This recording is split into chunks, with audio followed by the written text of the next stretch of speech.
Watter een van die volgende pare verbindings is funksionele isomere?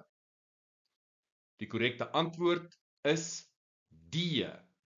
Propanoosuur en metieletanoaat. In graad 12 werk ons met twee pare funksionele isomere. Aldehiede en ketone en dan ook esters en karboksielsure. So ons moet daardie pare in hierdie lys soek. A het wel 'n aldehied, metanaal, maar metanol is nie 'n ketoon nie, dit is 'n alkohol. Met ander woorde, A is verkeerd. B, butaan en 2-metielpropaan.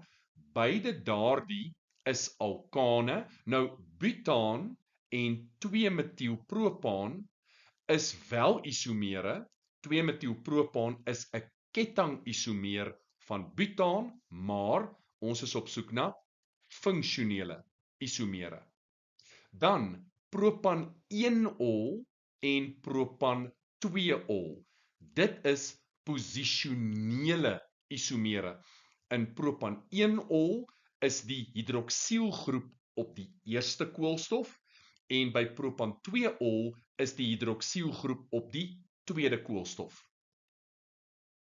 Dan D, ons korrekte antwoord. Propanoosuur, 'n 3-koolstofkarboksielsuur en metieletanoaat. Dit is 'n 3-koolstofester. So hulle is funksionele isomere van mekaar en kom ek stel dit net visueel voor dat jy dit ook met jou eie oë kan sien.